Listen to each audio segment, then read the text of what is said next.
अस्सलाम वालेकुम सामीन। 17 ज़िलहिज्जा और 24 जून है। ख़बर का उन्वान है ऑनलाइन ख़बरें।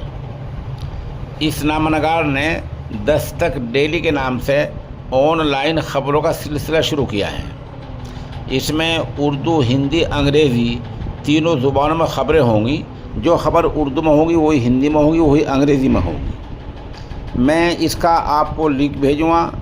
ये सामने आप देख रहे हैं। जब लिंक आपके पास आएगा तो नीचे लिखा हुआ होगा व्यू चैनल, अंग्रेज़ी में व्यू चैनल आप देख रहे हैं। इस पर आप क्लिक करेंगे।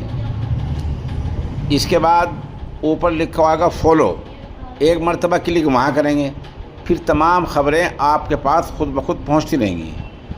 मेरी कोशिश होगी कि व्हाट्सएप के ज़रिए पहले आप तक पहुँचाऊँ और फिर इंशाअल्लाह इसके ज़रिए हम मुल्की, गैर मुल्की, मिली और समाजी और जराइम की हर तरह की अहम ख़बरें आपकी खिदमत में पेश किया करेंगे। और हमारी कोशिश होगी कि हम इंशाअल्लाह हर 4-5 घंटे के बाद ख़बरें अपडेट करते रहा करेंगे। अभी ये शुरू किया है और इंशाअल्लाह भी अगले 4-5 दिन में इसका इफ्तिताह होगा और उसके बाद बाज़ाब्ता ख़बरों का सिलसिला शुरू हो जाएगा।